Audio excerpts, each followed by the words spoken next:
em que teremos a oportunidade de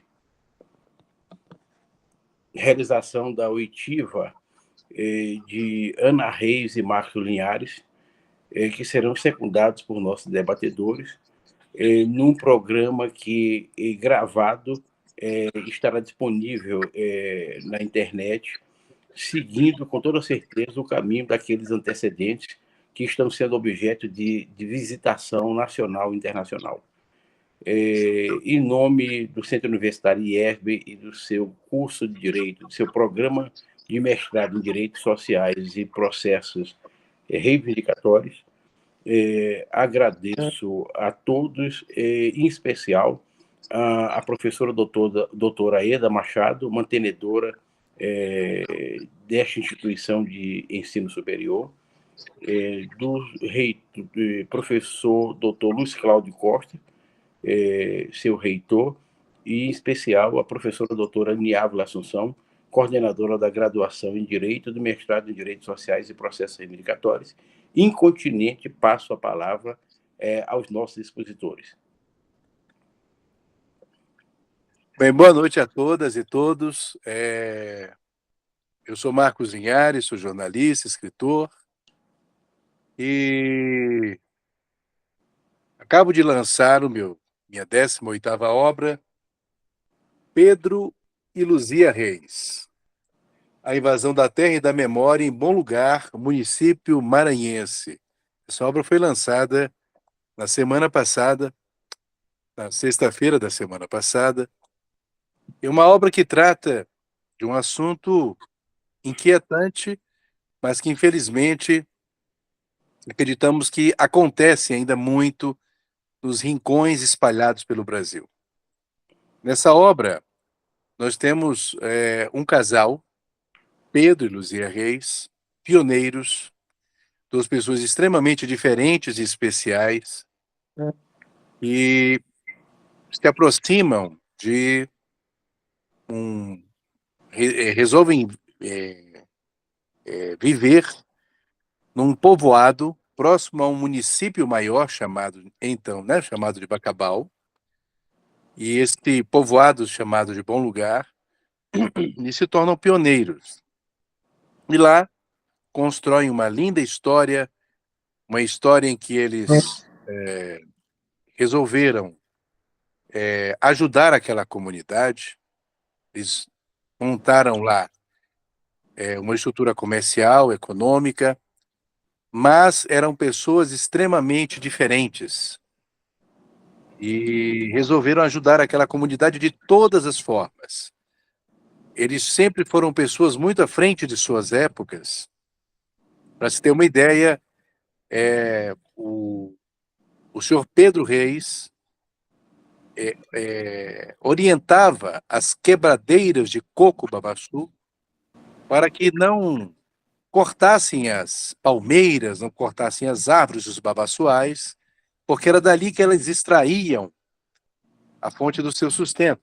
Também brigava pela preservação de mananciais, brigava pela preservação ambiental, pensava nas questões da água. E a sua esposa, professora, resolve alfabetizar a população, alfabetiza os filhos, pega um pedaço das propriedades, transforma numa escola e desempenha um trabalho belíssimo de cultura, ajudando músicos locais, ajudando tradições, conduzindo festas. Então, há um trabalho belíssimo de patrimônio material e imaterial construído por eles, em relação não só à cultura, mas também à questão ambiental. E tudo vai chegando a um ponto até que, quando o seu Pedro Reis falece, o direito ao patrimônio se vê vilipendiado por pessoas estranhas, malfeitores, que tentam impedir o legítimo direito à herança da família. E, nesse sentido, quem vem lutando bravamente são duas irmãs, Ana Reis e Clara Reis, e o filho de Ana, o Arthur, tentando, no bastião do judiciário, Ana é advogada,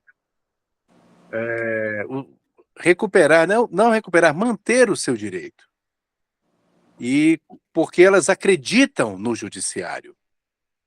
Mas estranhos reveses têm ocorrido e elas persistem nessa briga há cerca de 10 anos.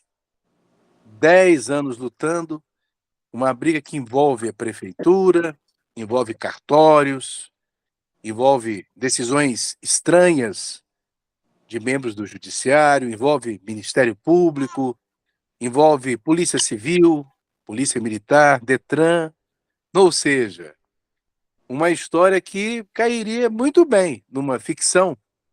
O meu colega Rossini também é escritor, assim como eu, só que eu não tenho o quilate do professor Rossini, que escreve de maneira belíssima, membro da Academia Maranhense de Letras. Eu estou muito distante disso. Eu acho que a única coisa que nos aproxima são os óculos, o dele muito mais bonitos que os meus, e o fato de termos nascido em terras maranhenses, né?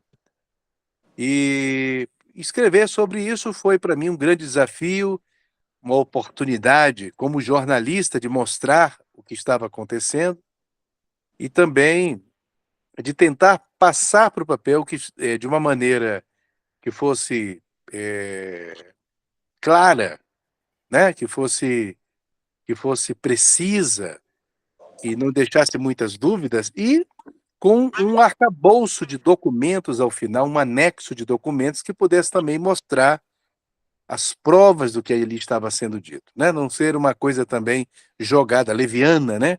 Jogada ao vento. Então, esse livro foi lançado e depois a gente pode continuar falando sobre isso, já me alonguei muito, e se o professor me permitir, eu posso passar a palavra para a nossa querida advogada Ana, que é aí colega de vocês do direito. Eu, sem vergonha que sou, larguei o curso de Direito do CEUB, briguei com o já falecido coordenador, Thompson Flores, tinha muito respeito por ele como pessoa do direito, mas continuo não tendo o menor respeito por ele como coordenador do curso de Direito do CEUB, tanto é que ele matou um futuro advogado, né? Eu desisti do curso por causa dele.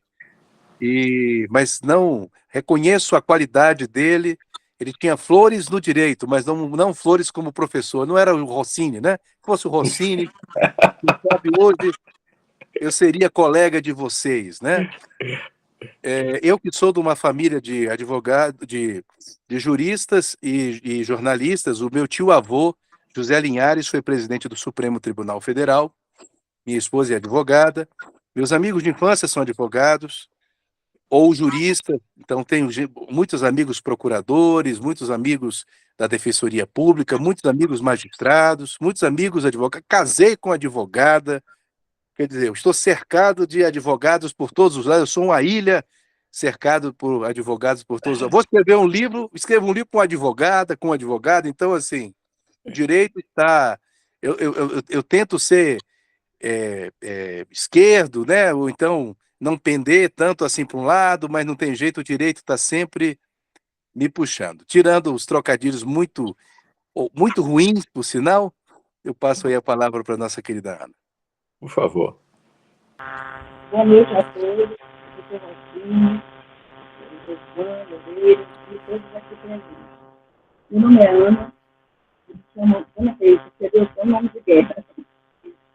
E eu sou advogada, funcionária pública aposentada do Tribunal de Contas da União. E após o falecimento do meu pai...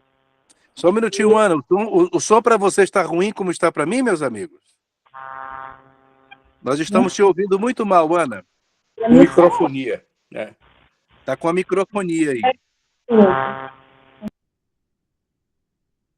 Não, aí passou a microfonia, mas a gente não consegue te ouvir. Os pessoal advogado, às vezes, é muito assim, correto, né? Tira a microfonia, tira logo o som. No final aí, né?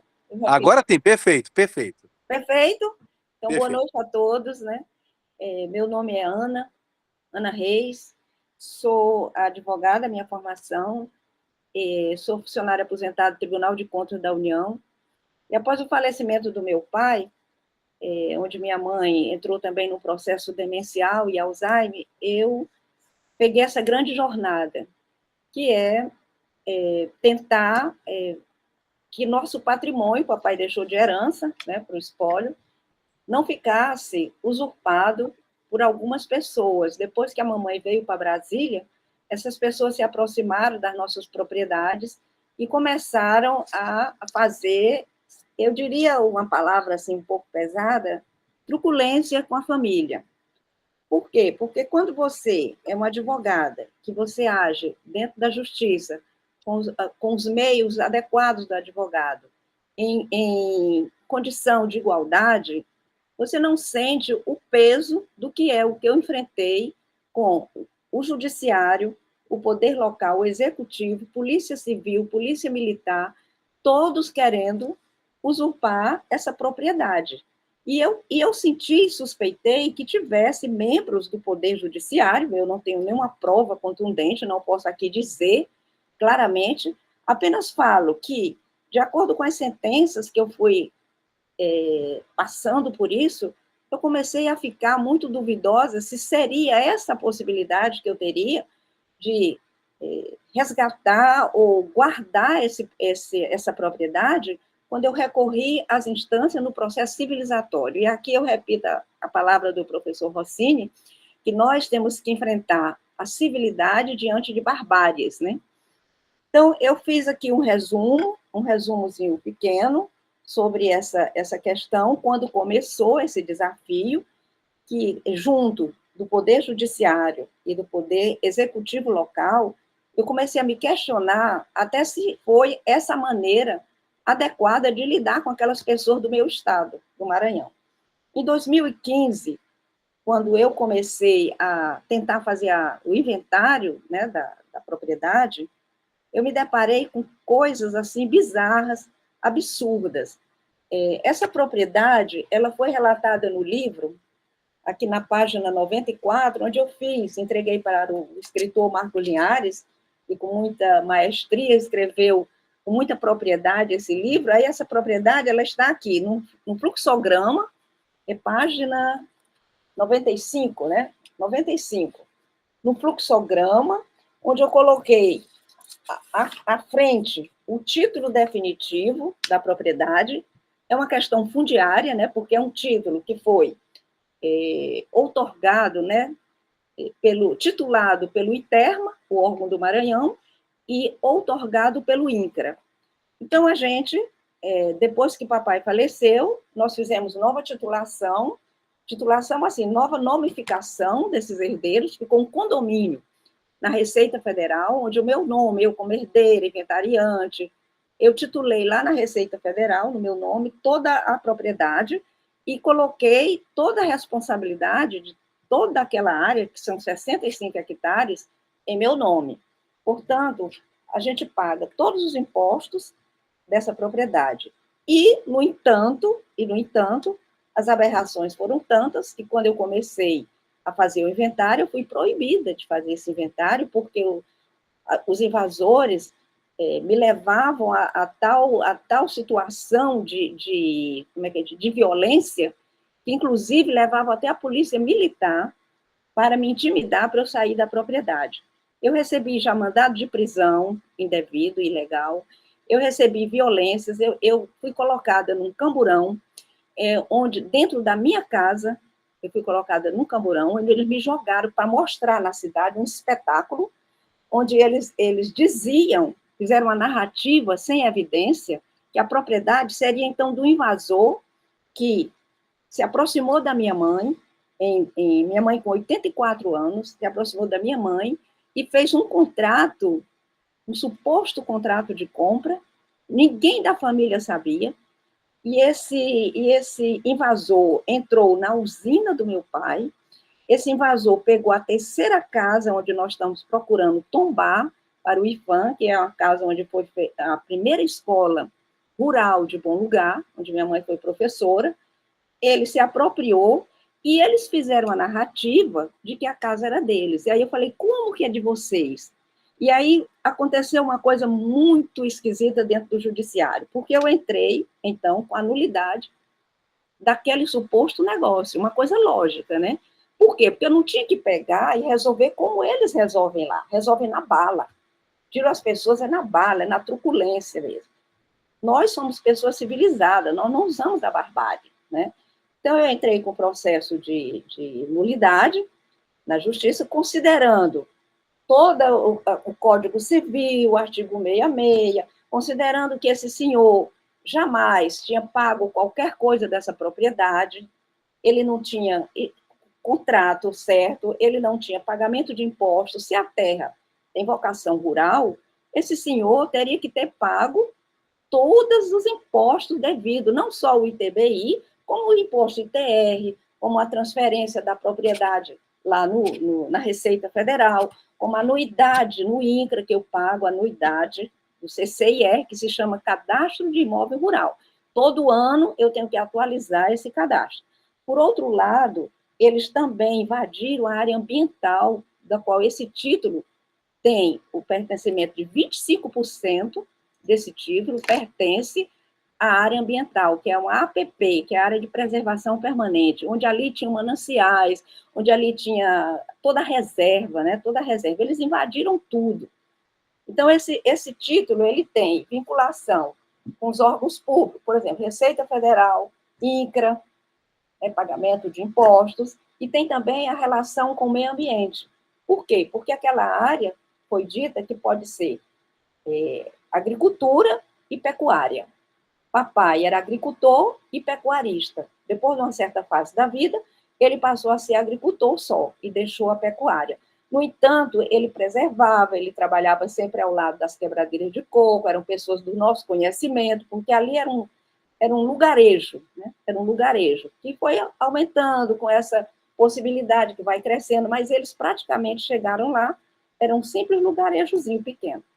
E aí o resultado é que dessa ação que eu entrei na justiça, na primeira instância, lá em Bacabal, na comarca de Bacabal, pedindo a nulidade disso, que tinha o timbre do município, já aí eu percebi quem estava atrás dessa história.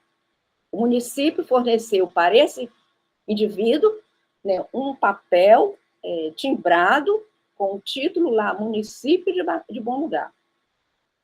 Aí, para mim, foi uma surpresa. Isso demorou uns 4 anos. Depois, o magistrado me resolve dar uma sentença, que foi após uns 5 anos, basicamente, que isso ficou andando lá.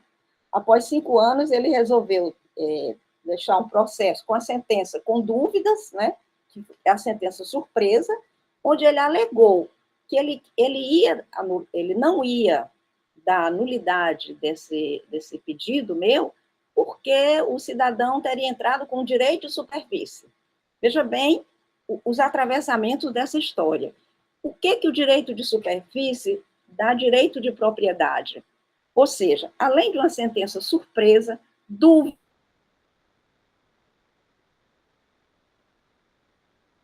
foi o troféu para os invasores. Porque a partir daí começaram as invasões a aumentarem, nós usando outros processos de exibição de documentos, e aí começaram as coisas ficarem violentas.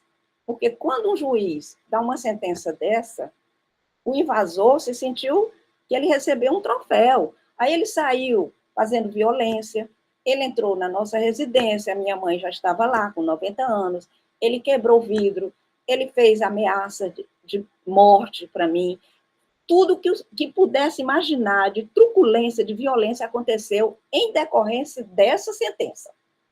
Aí, o que aconteceu com essa sentença? Eu recorri, fiz apelação. E aí, quando chegou lá no 2º grau, a desembargadora anulou, porque disse que ela precisava de comprovações. Aí, anulou a sentença. Um ano depois, ela resolveu voltar atrás e dizer que aquela sentença estava certa. E aí, a gente pode imaginar o que o invasor pode ter feito. Resultado, no dia que a minha mãe estava sendo velada, ele furou todos os pneus com uma faca afiada, ele furou todos os pneus do carro da Localiza, que a gente teria saído de Brasília para enterrar a mamãe, furou e ficou com a faca lá ameaçando todo mundo que estava entrando no velório. Uma sensação de terror. E o que é que eu considero isso? Quem foi que garantiu essa pessoa a fazer todos esses crimes? Eu só acredito que foi uma passividade, uma permissividade do judiciário. Porque se não tivesse essa permissividade, esse cidadão jamais teria feito isso. O que aconteceu? Nesse dia, eu enterrei minha mãe. No dia seguinte, eles violentaram, levaram o carro para o Detran, dizendo que eu estava fora de local. Na realidade, eu estava em frente à usina do meu pai, onde estavam todos os carros que vieram para o velório da mamãe. Aí, tiraram o carro, levaram para o Detran, começaram a me colocar multa de R$1.000 por dia, o Detran do Maranhão. Aí,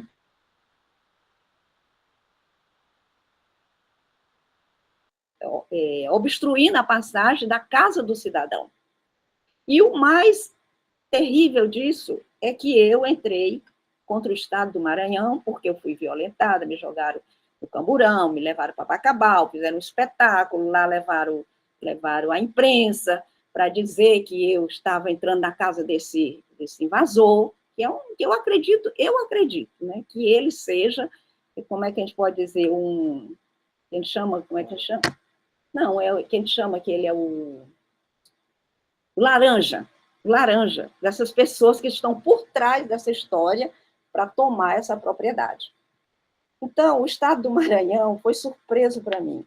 O Estado do Maranhão, entrei na vara de fazenda pública, né, com ação de reparação de danos, porque nessa violência que eles me jogaram no Camburão, o policial torceu meu braço ficou todo roxo, eu fui à delegacia da mulher, aí fiz exame de corpo de delito, comprovei nos autos o exame de corpo de delito, fiz toda a história fundamentada. O juiz, em três frases, pasmem, em 3 frases, ele disse que o indivíduo, fulano de tal, estava certo, porque eu estava dentro da propriedade e ele provou que a propriedade era dele. Agora, ele provou onde? Um juiz de última instância dizer em 3 palavras, a sentença foi exatamente isso, e que eu era culpada, que o Estado do Maranhão, então, tinha que fazer isso mesmo comigo, porque, afinal de contas, eu estava dentro da casa desse indivíduo. Agora, da minha concepção, eu percebi que esse juiz não estava se portando como um juiz, e sim como um advogado do marginal. Porque um juiz sair do seu papel para dizer que aquele homem tinha a propriedade é porque é uma coisa muito esquisita. E então, aí continuei, fiz o recurso inominado, eles continuaram repetindo o erro. Aí eles pegaram o erro dessa história, trazendo aquele processo de nulidade, dizendo que, então, o cidadão era dono. E essa narrativa foi muito interessante. Quando eu chamei todo mundo da minha família e falei, vamos quebrar essa narrativa do judiciário, porque isso é muito sério, eles estão querendo usurpar nossa propriedade com a proteção do judiciário, com uma narrativa sem evidência. Como é que um juiz... Isso não foi só juiz, não, eu passei pelo crivo de delegados, eu tive que chegar em São Luís e dizer lá na superintendência da Polícia Civil, eu falei, o senhor tem que provar a propriedade desse invasor. Se o senhor me provar que ele tem documento, que ele paga todos os impostos devidos por lei, aí eu vou recuar. Mas se o senhor ficar inventando conversa, porque o senhor usa o poder da autoridade, ser um delegado, e querendo proteger o invasor, eu vou suspeitar que todos vocês estão envolvidos nessa teia. Tem muita gente envolvida nessa teia. Então, a história é como o Marcos Linhares comentou com muita propriedade, uma invasão da memória, primeiro. Quando ele invade a memória, é porque ele já estava com a intenção de invadir a propriedade. Então, invadiram a memória, destruíram a memória dos meus pais, disseram até que escola, que mamãe foi a primeira professora rural da região, nem seria ela que teria dado aula, era outra pessoa. Por exemplo, eu fui alfabetizada pela minha mãe, e a minha mãe, em 1957, né, ela recebeu o título de professora pelo Carlos Alberto Sardinha, que era o prefeito, então, de Bacabal. Então, você vê, eu tenho 65 anos, fui alfabetizada por ela, e eles disseram que aquela escola não foi, mamãe não deu aula, ou seja, negando todo o princípio. Aí vem a negação da memória, a afirmação de uma narrativa da justiça, afirmando que a propriedade é do fulano. E o mais me surpreende, é muito surpreendente, é que a desembargadora, que também voltou atrás na decisão monocrática, ela é membro da Comissão de Direito Fundiário, de Regularização Fundiária no Maranhão. Isso me surpreendeu muito mais, porque a seriedade de quem está ali numa comissão de regularização fundiária e saber que meu pai, em 1985, foi um pioneiro na regularização fundiária, onde hoje as corregedorias fazem esse processo de regularização, e ele já veio em 1985 com essa regularização. Então, assim, todo tipo de impropério eu recebo nessa história. Misoginismo, falta de respeito, essa mulher, ela não vai ficar aqui não, nós vamos botar ela para fora. Então, todo tipo de, eu diria, maldade mesmo. O profissional do direito, no meu caso, eu não sei como é que ocorre com outros profissionais do direito que estão lidando com a terra, mas no meu caso, eu diria que eu tenho hoje o judiciário no Maranhão e o poder executivo, sem nenhuma sombra de dúvida de errar, sabe? E o poder executivo local, totalmente inimigos, do cidadão. Porque não adianta, se eu coloco, está aqui os documentos, é tudo comprovado. Não, seu pai vendeu em 1991. Cadê a prova? Não, ele vendeu. Não, mas o senhor não pode dizer isso, o cartório não pode dizer que meu pai vendeu sem ter uma escritura, sem ter assinatura de venda pelo meu pai, sem ter uma mudança de titularidade pelo INCRA, porque, afinal de contas, se é terra titulada pelo INCRA, o INCRA vai ter, quando for feito o desmembramento, o INCRA vai ter que assumir essa postura, porque vai mudar a titularidade. E a Receita Federal? Cadê o seu número de inscrição na Receita Federal? Não, a gente não precisa disso, não, a gente tem. Então, é impossível, aí é a barbárie, né? Eu não vou pegar um revólver, porque eu nunca usei nem arma. Nem peguei arma de fogo e nem pretendo, porque eu acho que a civilidade tem que estar sempre acima da barbárie. Mas é essa a situação que eu continuo resistindo. Mas eu já passei humilhações da minha idade, já passei humilhações, eu já pensei até, se foi favorável, eu recorrer ao judiciário. Se não era melhor eu mesma ter chegado lá e dizer, cidadão, sai aqui da minha casa, porque eu nasci aqui. O senhor não comprou nada. Minha mãe não podia assinar nada. Você está contra os princípios legais constitucionais de herança. Mas, enfim, essa é uma história em que o Marcos Linhares pegou com muita precisão. Teve muita gente que já chorou nessa história, porque na hora eu falo de maneira, professores e amigos aqui dessa live, eu falo de uma maneira até um pouco dura, porque eu sofro muita dureza no estado do Maranhão. Eu não acredito que seja um juiz que faz aquilo.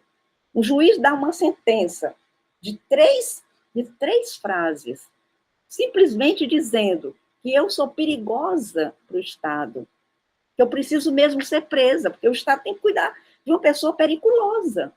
Eu me tornei uma pessoa, uma mulher, que tive altos elogios na minha vida de 29 anos de serviço público, onde eu exerci meu trabalho como fiscalizadora no TCU, chefa de gabinete de ministro, trabalhando em CPI de orçamento. Então, eu me tornei uma pessoa perigosa para o Estado. Mas por que eu sou perigosa para o Estado do Maranhão? Porque eu reivindico os direitos.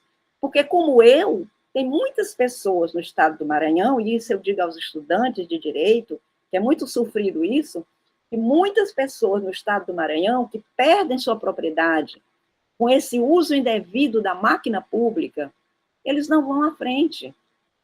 Porque é uma tortura você ir à frente. Você tem que enfrentar um desembargador que faz de conta que não conhece aquilo. Tem desembargador que diz que eu não consegui provar onde era a casa, que a mamãe vendeu porque eu não provei onde era. Aí eu tenho que dizer para o desembargador um óbvio que é tão ridículo. Excelência, onde for a casa que nós temos, a mamãe não podia vender. Simplesmente é isso. Outra coisa, não se pode pegar uma propriedade, um direito constitucional de herança. Terceira coisa, a propriedade tem que cumprir o seu valor social, está lá na Constituição. Papai plantava, ele colhia o arroz, ele beneficiava na usina, ele tinha os sítios onde ele preservava a questão ambiental, onde não podia construir em área de preservação permanente, ele tinha total consciência disso. É tanto que no título, a cláusula 5ª diz tudo isso. Eu entrei na Secretaria de Meio Ambiente do Maranhão, eles simplesmente não fazem nada. Onde eu tenho um relatório técnico-ambiental dizendo que é um perigo que eles construíram em cima das reservas, em cima dos mananciais. Tem casas que eles construíram lá, 12 casas, pegando financiamento público, que está aí no portal da transparência. Inclusive, prefeito que já tem crime de improbidade, está inelegível, porque eu mesmo denunciei, sabe?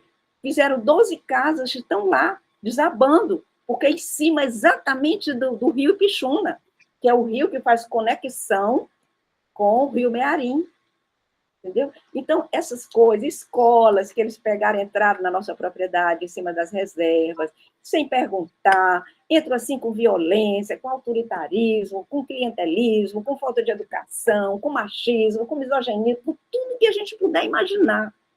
Ana, se você me permitir, e tem um detalhe que eu acho importante que você não disse, professor Rossini e colegas aqui, amigos que estão presentes aqui na sala.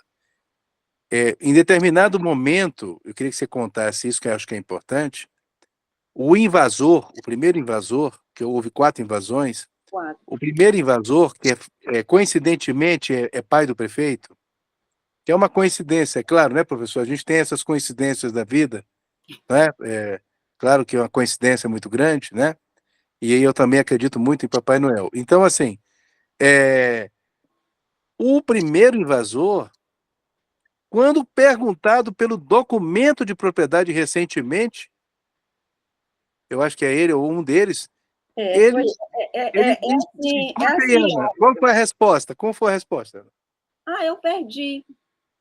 Porque estava esse questionamento, o cartório dizendo que tinha à venda, aí eu falei, então prove. Então coloque o documento original dessa venda. Aí colocaram um documento impróprio, eu levei ao INCRA, e o INCRA falou, isso aqui nunca se tira CCIE com um documento falso desse. Então, eu pedi à juíza que determinasse, então, que esse senhor apresentasse um documento comprobatório desse desmembramento, porque, então, eu não tinha isso, meu pai não falou isso.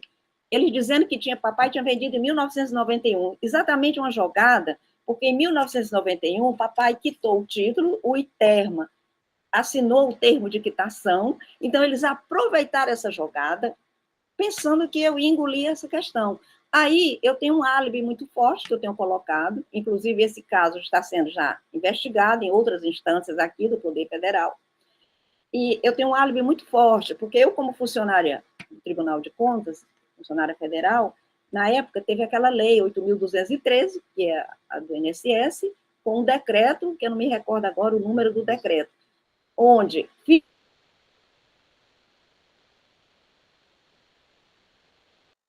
no órgão.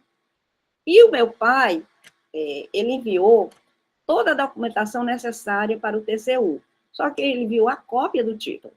Aí o TCU exigiu a cópia original do título, exigiu mais, que o promotor de justiça homologasse esse título, né, essa terra, e pediu aí teve a homologação do promotor, aí teve o sindicato de agricultores rurais, teve um documento da comunidade, que eu era ajudante auxiliar da minha mãe, inclusive a prefeitura de Bacabal reconheceu o tempo que eu auxiliava minha mãe na escola rural, né? Então, toda essa documentação está lá no TCU, 1994. Ainda me lembro muito que foi na época daquela CPI do orçamento, a CPI dos 7 anões, onde eu fui indicada do TCU para trabalhar nessa CPI. Então, eu peguei esse álibi e falei, não vendeu por isso, por isso e por isso. Então, eles continuam insistindo em conversas para fazer boi dormir. Tipo assim, sabe quem disse que a propriedade não é de vocês? a desembargadora Anildes, que até já está aposentada. Aí eu falei, pois bem, se a desembargadora Anildes disse que a propriedade não é nossa, a desembargadora Anildes vai ter que ser questionada no CNJ se todo esse dinheiro que eu pago, desde que meu pai faleceu, eu pago a Receita Federal, toda essa documentação que eu tive que entrar, que eu fiz um condomínio lá, são os condôminos, né? Ela vai ter que negar tudo isso e vão ter que me ressarcir, já que eu não tenho direito, então o órgão federal vai ter que me ressarcir esse dinheiro, senão eu vou ter que entrar contra a Receita Federal. Então, a desembargadora Anildes, você me desculpe se eu falei em audiência isso, ela vai ter que comprovar tudo isso, porque ninguém pode sair dizendo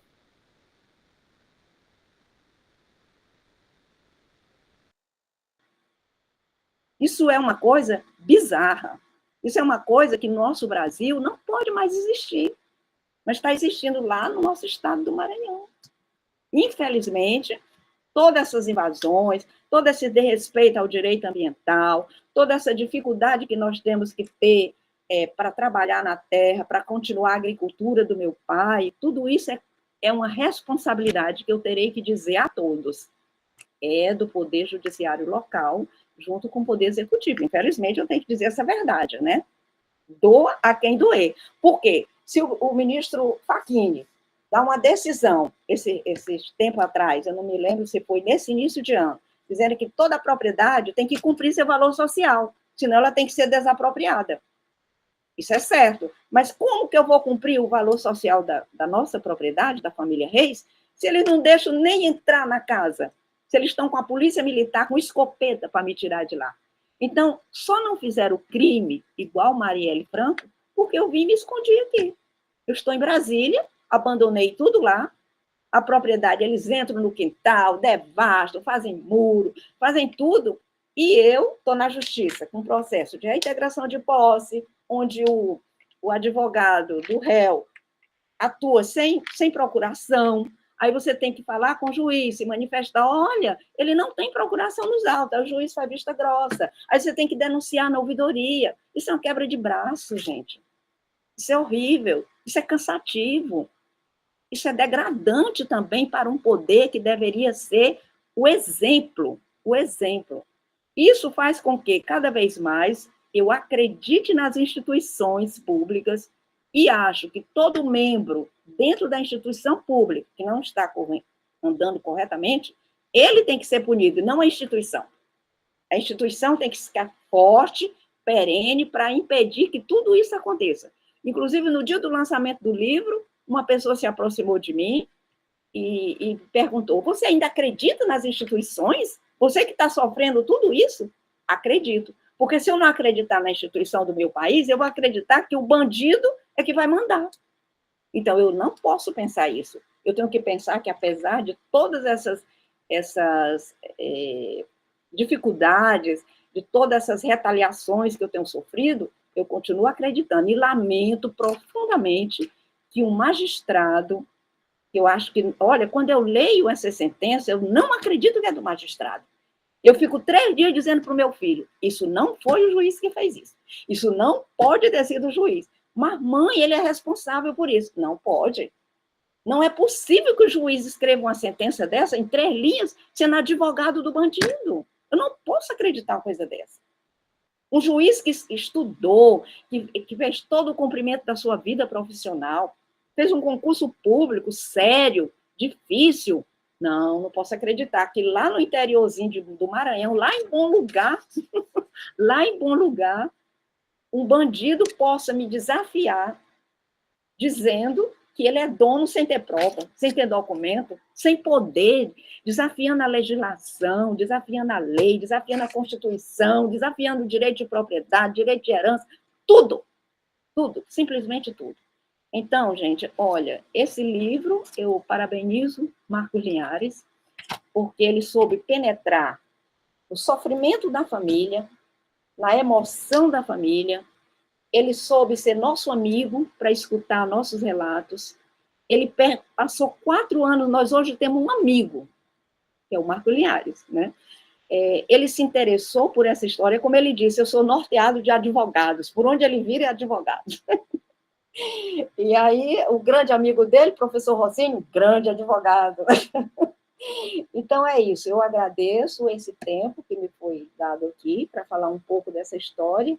Estou esperando que o Estado do Maranhão, através dessa ação de reparação de danos, não fique dizendo essas coisas, não, dizendo que uma mulher é culpada, porque o bandido é que está certo, em 3 linhas, botando a polícia militar, onde eu já estou reclamando até aqui no Ministério da Justiça. Isso é muito triste.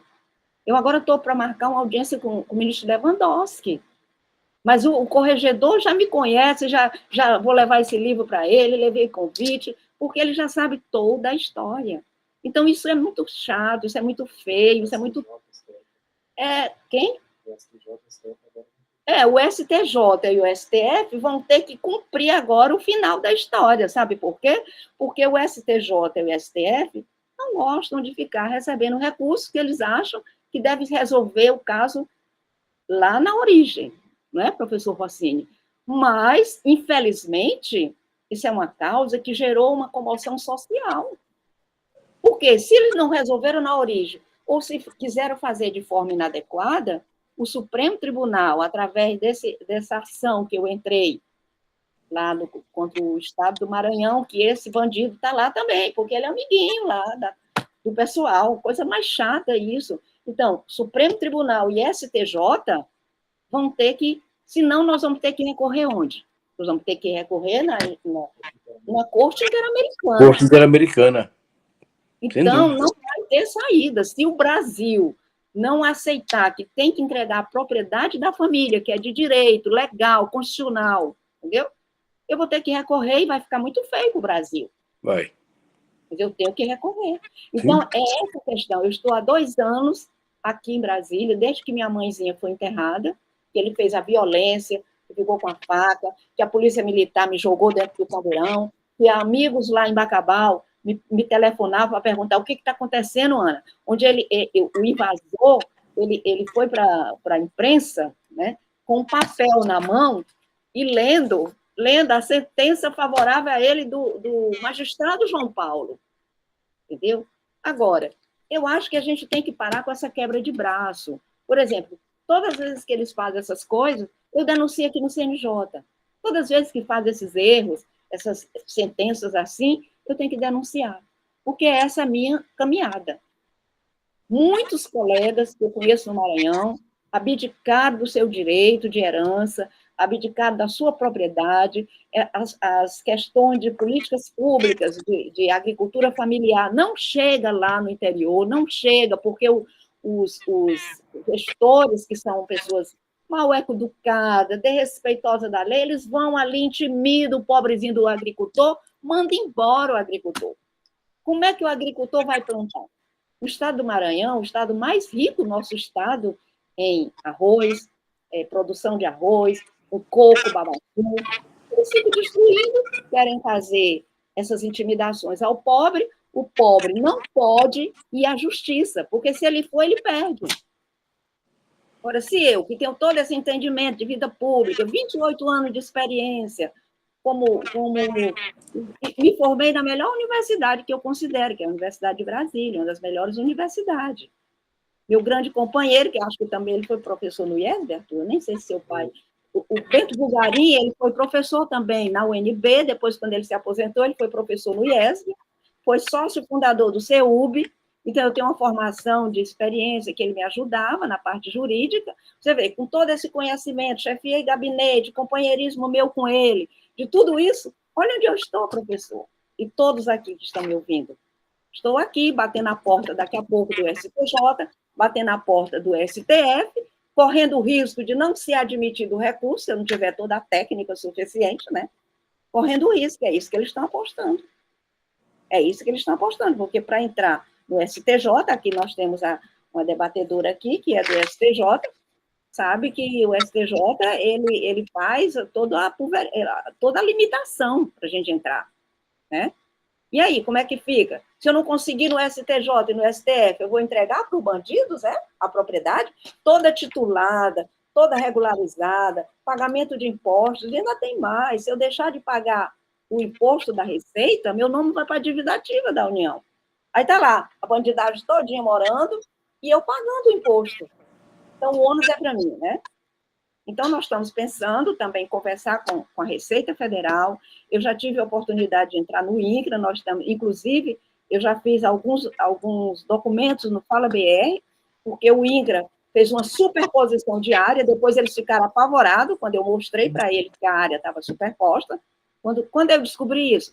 Quando o governo obrigou que o proprietário rural fizesse o cadastro ambiental rural. Entendeu? Aí, quando eu paguei o técnico para fazer o cadastro ambiental rural, ele descobriu, olha, Ana, lá no INCRA a área está superposta, está no Maranhão.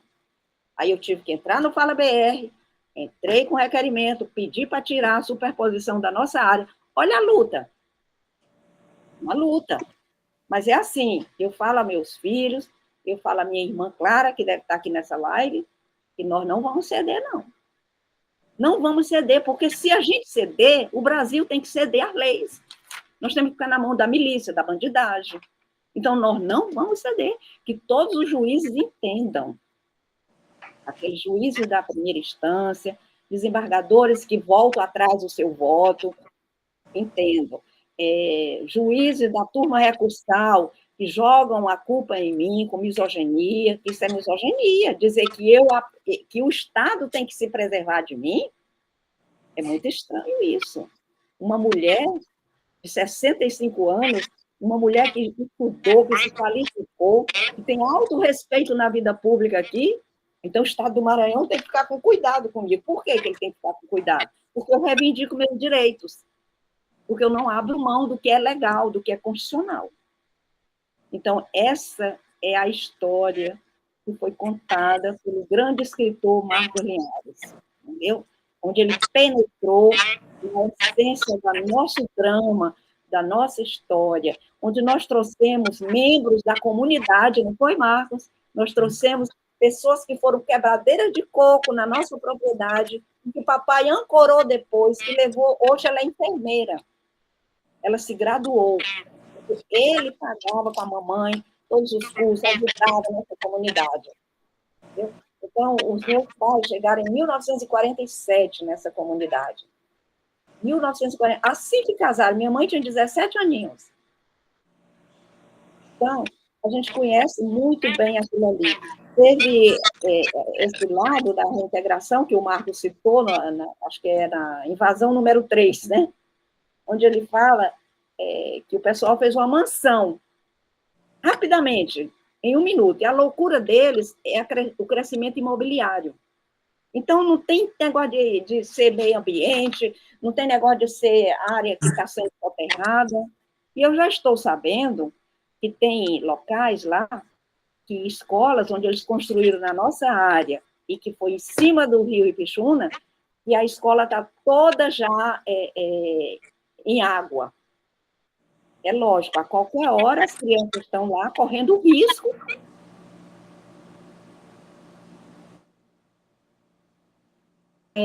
Inclusive, eu conversei já com o pessoal do Ministério do Meio Ambiente sobre essa questão. Então, gente, olha, para mim é um prazer muito grande estar aqui com todos vocês. É uma experiência eu contar aqui meu relato, né? A minha vida não é fácil, a minha vida da prática forense. Eu achava que a minha vida era difícil como auditora, como chefe de gabinete no TCU. Meu Deus, aquilo era um sonho para mim. O que eu vivo hoje é a barbárie. O que eu vivo hoje é todos os desrespeitos das políticas públicas no país, onde está tudo do idoso, onde políticas de reflorestais, onde políticas, ambientais, plantação da agricultura familiar, eu vejo o governo investindo aí em agricultura familiar, fico com uma saudade, uma vontade de quando meu pai plantava arroz, plantava feijão, plantava tudo, a gente consumia tudo daquela terra, porque a terra produzindo tudo dá, né? Tudo dá na terra. Porém, lá, a barbárie é tão grande que a gente nem entrar na casa onde nascemos, nós podemos. Mas quem ancora essa história? Aí fica uma pergunta aí. Porque se uma unidade de um negócio farsante não foi feito até hoje por uma conversa de simulação, de um direito de superfície, como se direito de superfície fosse algo que desse a propriedade para o bandido. Direito de superfície, papai nunca deu direito de superfície a ninguém. E mesmo que tivesse dado, os herdeiros podiam muito bem revogar esse direito. Isso não é uma coisa ad eterno, não. É um direito que tem um tempo prescrito ali, tem um tempo previsto ali. Então, para os estudantes de direito, eu que tive a oportunidade de ser aluna de um dos melhores também juristas aqui de Brasília, que é o professor Bento Bugarim, já falecido, né? Foi meu professor de Direito Financeiro na UNB, foi meu chefe no TCU. Eu digo, é preciso coragem. É preciso coragem para enfrentar. É preciso acreditar que a lei ela tem que ser respeitada. Porque se a gente fraquejar, deixa tudo na mão da marginalidade. E o Brasil fica o quê? Fica na mão da marginalidade. E não é a instituição. São membros que não estão cumprindo a sua função precípua.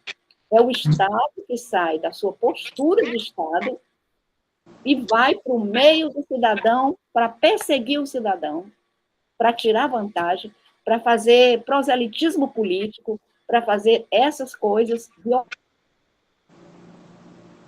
Aninha, se você permitir, eu acho que a gente poderia agora abrir para as perguntas para as pessoas que estão na sala, porque talvez eles vão querer fazer alguns comentários, e aí você vai seguindo para também dar chance para que eles possam falar. E aí Tá você bem. vai respondendo, não é? Tá bem.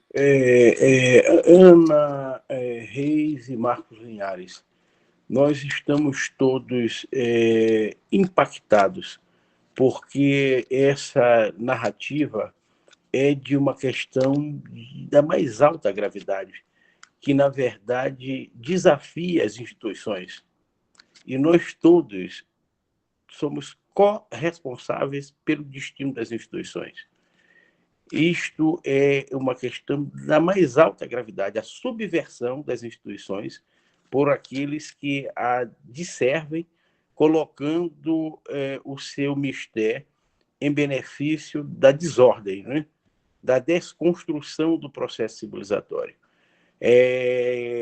O encontro de vocês dois é um presente à sociedade maranhense e à sociedade brasileira, porque isso amplifica a voz e torna o resultado desta luta corporificada em livro um testemunho de que é preciso, de maneira reiterada, recorrente, permanente, lutar pelo direito. O direito nunca está concluído, e Rudolfo Hering, em A Luta pelo Direito, num momento de alta felicidade, se reporta a uma locução de Immanuel Kant, quando ele diz que aquele que é pisoteado, que está sob o tacão do opressor, e se resigna, não resiste, deixa de ser pessoa, se transforma em um verme. E nós estamos diante de duas pessoas, né, no sentido mais amplo e verdadeiro, que resolveram lutar pelo direito. Um com o seu drama e o outro com a sua pena. E juntos fazem, na verdade, uma verdadeira muralha que há de se multiplicar e realizar reposição da verdade e da justiça em face dessa situação que ainda há pouco Raimundo, aqui presente, em comunicação comigo, dizia revoltante e de causar indignação. Eu passo a palavra a Elvan Loureiro, o primeiro dos debatedores, para a sua manifestação.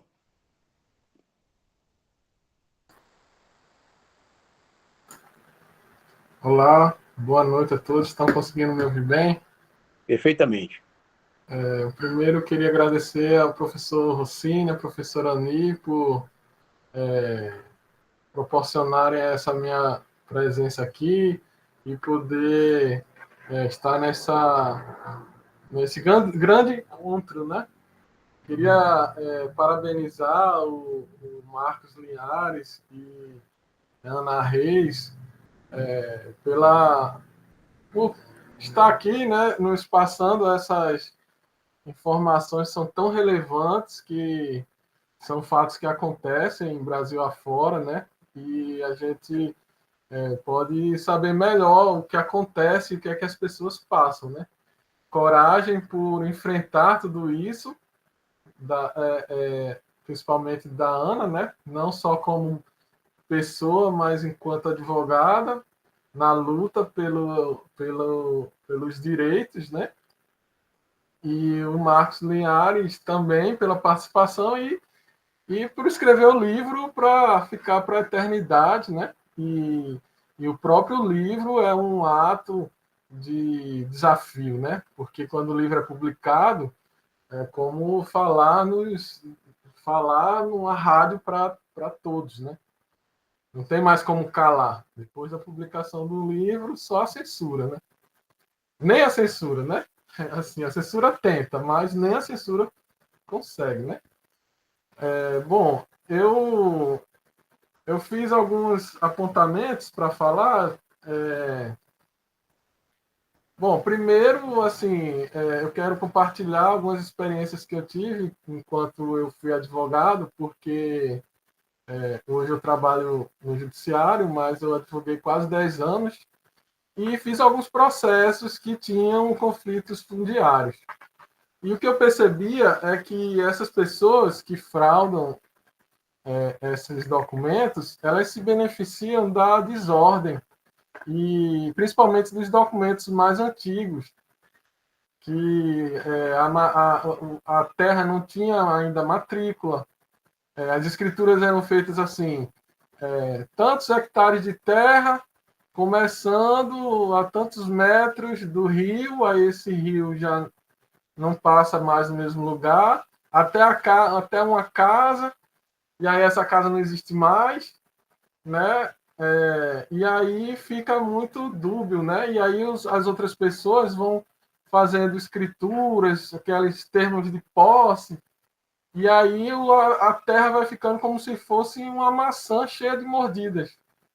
Você vai pegando um monte de escritura e vai colocando ali, e ninguém sabe onde realmente ficam aquelas terras, e no final, quando começa, de fato, aí a pessoa vende, né? Só faz essa escritura e vende. Aí quando a outra pessoa que compra vai lá construir, aí é que começa o conflito. E aí as brigas na justiça vão se eternizando e isso beneficia quem está na terra, né? Isso geralmente beneficia quem entrou lá, construiu uma casa, aí vai ficando, e aí a situação vai se complicando. Bom, esses documentos falsos, principalmente quando é em casos de terras públicas, recebem o nome de grilagem, né? E esse nome ele se dá pelo seu aspecto, o aspecto do documento de envelhecimento. Eles pegam esses documentos falsos e antigamente colocavam numa caixa cheia de grilos. E aí esses grilos deixavam o documento amarelado. O professor Rossini descobri isso no site do TJDFT, viu? E aí deixava um documento cheio de buracos e envelhecido, com aparência de forçada de envelhecimento. E aí eles pegavam, levavam esses documentos para dizer que tinha o título de propriedade da terra. Então, isso é uma coisa impressionante, né? Assim, e aí a Lei 6.766 de 79 começou a regular o parcelamento urbano e trouxe várias disposições, dizendo que tinha que ter matrícula e tal. Só que não tinha esses registros. Esses registros eles eram feitos por escrituras, por mapas que os proprietários tinham. E aí algumas pessoas levavam para o INCRA, né, que é o primeiro órgão que faz a metragem, faz o mapa. Só que o INCRA não acaba tendo, como a doutora Ana falou, né, às vezes fica com superposição, porque eles não fazem vamos dizer assim, a gente não tem um mapa só da terra e sai colocando. Eles vão meio que fazendo registros de vários mapas. Então, ainda os grileiros, vamos dizer assim, eles ainda conseguem se beneficiar com essa falta de eficiência do Estado, né? Nesses registros do INCRA. E aí eles entram com reintegração de posse, com uso capião, entram com vários tipos de ações para se perpetrar no local, né? E, bom, e essa demora beneficia quem está lá, né?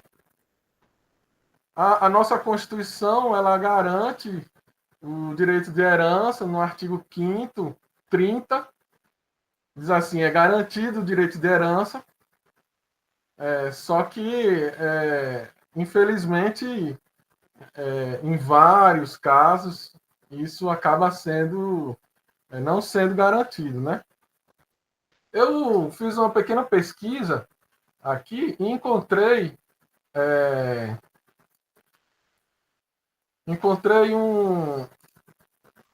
algumas notícias sobre esse tipo de fraude, né? Em 2022, aqui no DF, a Coordenação de Repressão de Crimes contra o Consumidor, a Ordem Tributária e Fraudes fez uma operação em relação à fraude de 148 hectares de terra na região do Gama. E acabou prendendo várias pessoas, inclusive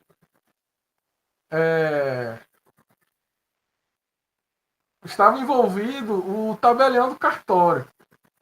Um dos mandados de busca e apreensão e foi o tabelião do cartório que já tinha sido afastado alguns anos antes, do cartório de notas e registro civil de Limeira. Não, esse já é outro. Limeira. Então, você vê, são situações que, como envolvem grandes áreas, acabam envolvendo muito dinheiro. E aí, isso acaba gerando corrupção, acaba gerando até clamor social, porque muitas pessoas acabam sendo enganadas e comprando terras dentro dessas terras. E os fraudadores conseguem, inclusive, fazer programas sociais, como Minha Casa Minha Vida. Então, uma pessoa que compra um terreno e constrói, assim, passa a vida inteira para conseguir um título de propriedade de um imóvel e compra uma casa pelo Minha Casa Minha Vida, ela vai ficar eternamente contra qualquer pessoa que diga que ela tem que sair dali. Então, você tem uma comunidade, uma vila, né? Quase uma cidade toda contra você. Né? Então, fica uma situação terrível, né?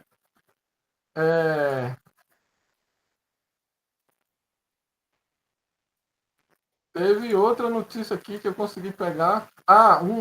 O Tribunal de Justiça do Maranhão afastou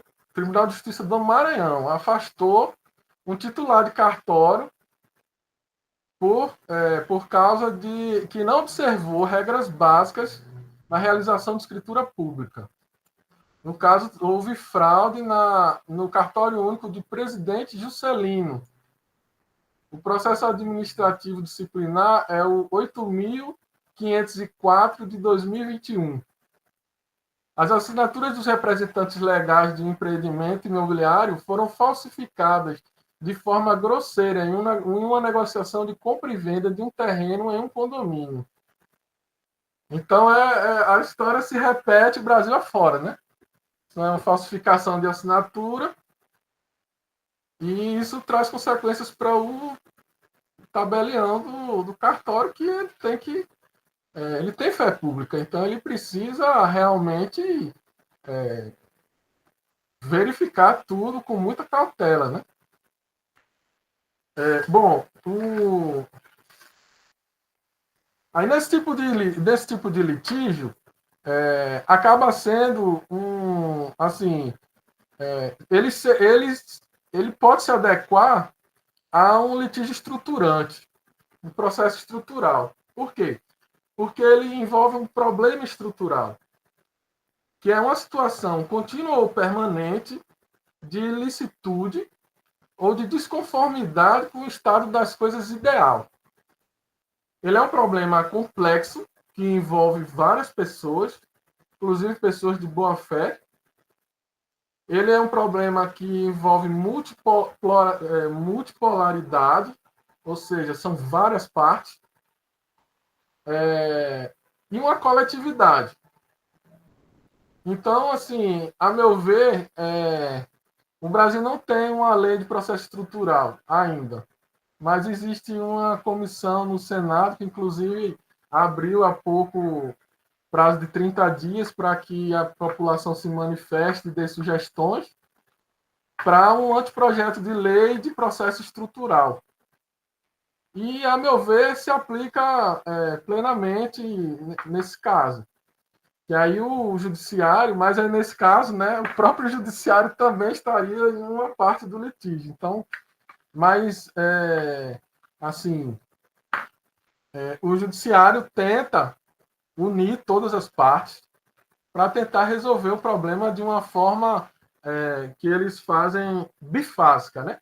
A primeira fase é a constatação do que seria o estado ideal e o que tem que fazer para resolver. Então, vamos dizer, tirar aquelas pessoas que compraram seus imóveis, quem vai pagar, onde eles vão morar. E a segunda fase, que é cumprir o que foi estabelecido. Então, vai ter um cronograma de datas e metas, só que esse é um processo eminentemente consensual. Então, ele só pode ser feito unindo todas essas partes, essa multipolaridade de partes envolvidas que fazem um acordo para resolver a questão, né? E aí, assim, infelizmente, não é a melhor solução. Eu acredito que, assim, essa não é a melhor solução, mas é uma solução. Eu pensei muito sobre isso e vi que o caso está bem difícil, né? É um caso bem difícil, com várias decisões contrárias. Esse, vamos dizer assim, o acordo estruturante também é muito difícil de se conseguir, mas é uma solução, né? E, bom, eu fiz essas anotações e, assim, gostaria de parabenizar vocês, a todos os que estão assistindo, né? E passar a palavra para o professor Rossini. Não tenho nenhuma pergunta, e só esses comentários para enriquecer mais a questão. E muito obrigado. O seu microfone, professor. Agradeço vivamente a participação de Elvan Loureiro e, incontinente, passo a palavra a Thaís Martins para a sua manifestação.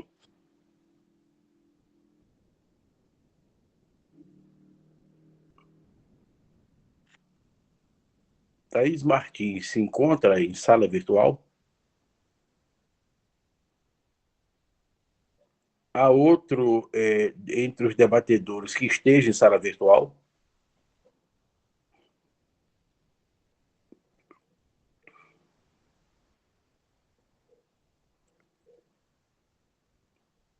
Raimundo está em sala virtual? Professor, eu posso fazer uma pergunta? Pode, por favor. Eu fiquei curioso para saber como foi essa sentença de direito de superfície. Não, direito de superfície não. Direito de... desculpa,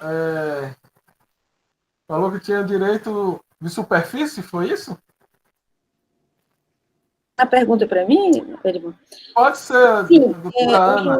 Foi no pedido de nulidade daquele suposto negócio, que ele, nos meandros da história lá, o moço, o réu, colocou, depois da contestação, colocou lá um direito de superfície que o município teria dado para ele, mas uma coisa desconectada do cartório. Então, o juiz considerou que, porque o réu colocou aquele direito de superfície, era porque ele tinha algum direito, e que ele dava a sentença da seguinte maneira: como ele ficou na dúvida,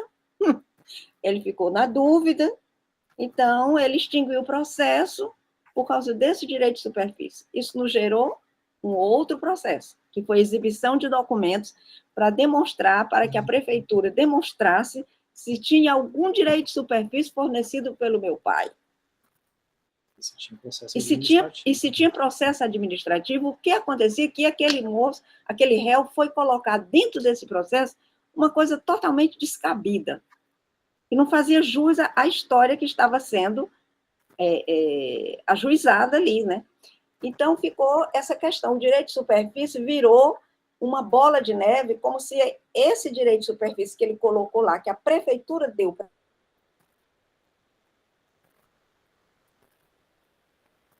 para ele o direito de superfície. Uma coisa tão confusa que nós tivemos que ajuizar um processo de exibição de documentos para que tudo aquilo fosse esclarecido, para que a prefeitura não comprovou licitação, todos os questionamentos que nós fizemos, né? Obrigatoriedade de licitação e etc, e por aí vai, todas aquelas exigências, né, que o município teria que ter para pegar e dizer, esse aqui eu dou para esse fulano o direito de superfície.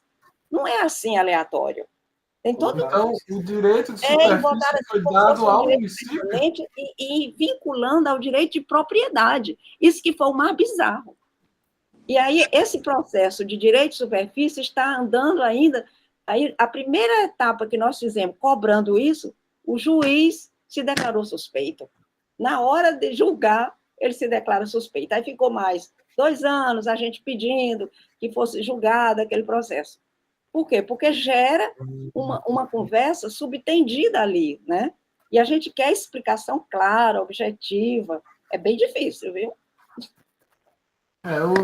O juiz se declarando suspeito já demonstra que existe no local uma situação assim estranha, vamos dizer assim, né? Porque mesmo mudando o juiz, a pressão sobre o juiz novo vai ser a mesma ou tão maior, né? Nos casos criminais tem um pedido de desaforamento, né? Quando é caso de júri, para que o júri seja efetuado em outra comarca, né? Mas nesses casos cíveis, acredito que não tenha como fazer isso, né? Mas então, professor. Excelente, excelente. Eu vou pedir a Irapuã que habilite os microfones dos demais participantes. Raimundo tem uma pergunta. Se eu não conseguir contato com Irapuã, para que ele habilite o microfone de Raimundo, eu vou pedir a Raimundo, que tem uma pergunta a ser feita, a Ana, que ele mande para o meu e-mail, que eu transmitirei a pergunta.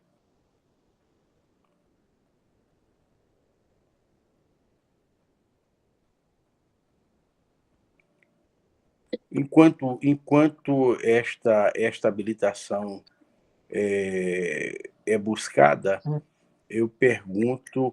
Sim, a Raimundo já está enviando a pergunta. Me dê um segundo, viu? Que eu vou transmiti-la.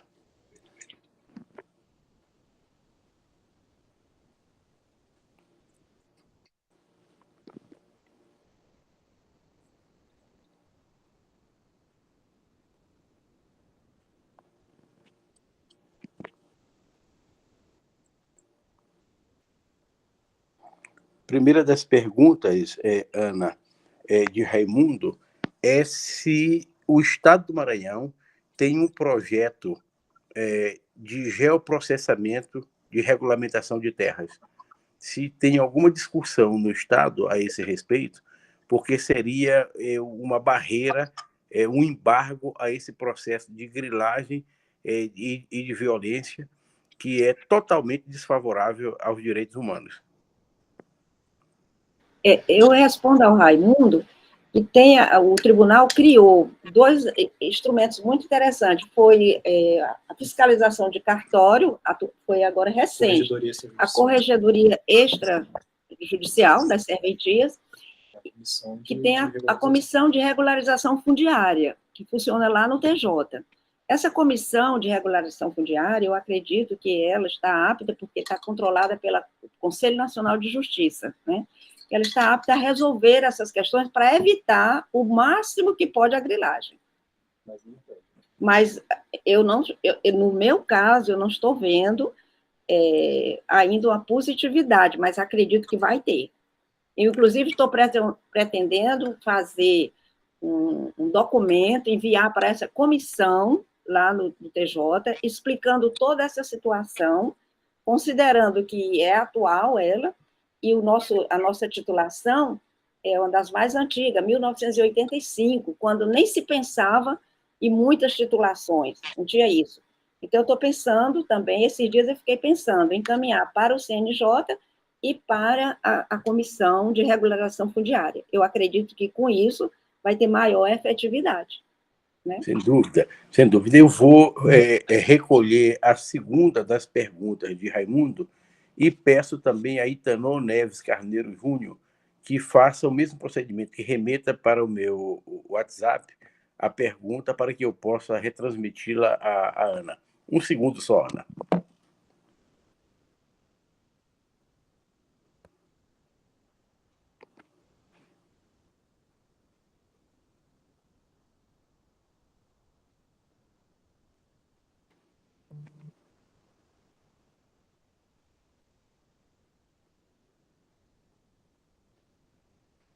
Ana, a segunda das perguntas de Raimundo, que é nosso vizinho, Raimundo é paraense, é estudante desse mestrado em Direitos Sociais e processos reivindicatórios.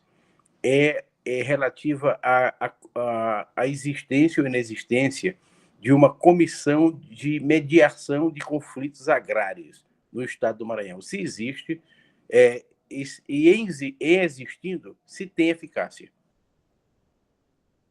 Eu desconheço, acho muito interessante que a gente consiga ter essa comissão de mediação, mas eu desconheço no estado do Maranhão que já existe, dentro do TJ, essa comissão instaurada para esse sentido. Né?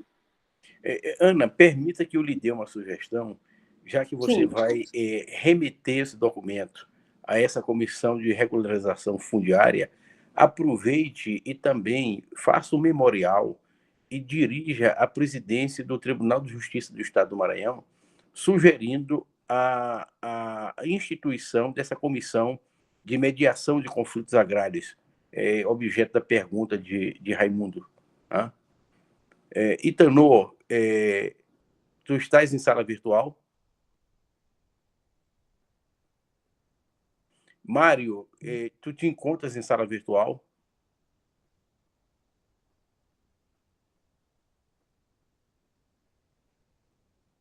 Lálida, tu te encontras em sala virtual?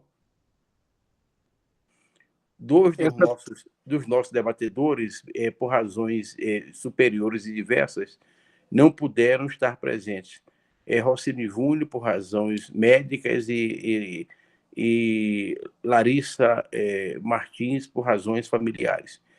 Mas, de toda sorte, Mário, tu podes remeter, Mário, para o meu WhatsApp a tua pergunta, que eu terei a maior satisfação em repassá-la, quer a Ana, quer a Marcos, ou aos dois. Professor Rossini entrega que é maranhense ao dizer: tu podes, tu queres, podes mandar a pergunta. E aí, professor, o senhor entrega o seu lado maranhense assim, muito de bandeja, viu? É verdade, é verdade. Porque nós somos de um estado que ainda ousa usar o tu de maneira correta para desespero dos gaúchos que tanto maltratam o tu. É verdade, é verdade. E o fazem de maneira muito, muito assim, digamos, jocosa. É verdade, é verdade. O Maranhão ostenta o título de melhor português do Brasil, não é isso? Elvan, isso também já mudou. Antigamente, o Maranhão tinha um trato com a língua portuguesa que muito nos orgulhava. Tanto é que é uma terra de grandes escritores. Dentre eles, temos aqui o Rossini aqui na sala. Não, Agora, não é? Agora, infelizmente, Linhares. o Maranhão ele padece dos mesmos males que a educação brasileira como um todo vem padecendo. Então, as escolas maranhenses, elas também sofrem com o mau uso do idioma, porque as nossas novas gerações não têm tido esse culto como nós tínhamos. Eu sou de uma época, e aí eu vou entregar a idade, viu? Mas peço desculpas aqui, né? Eu sou de uma época, né? Agora já, essa minha vasta cabeleira já me entrega antes de mim, mas eu sou de uma época que se você cometesse uma falha, se você falasse algo errado em língua portuguesa, uma frase, com algum problema de concordância na rua, era capaz que até o rapaz que vende sorvete na rua lhe parasse e dissesse: o que tu disseste? Porque era assim, a gente brigava um com o outro. Assim, tu vai. Opa, peraí. Eu tinha 10 anos, eu fazia isso. Peraí, tu vai o quê? Pelo amor de Deus, o que você está falando? Como tu vai? Você bebeu?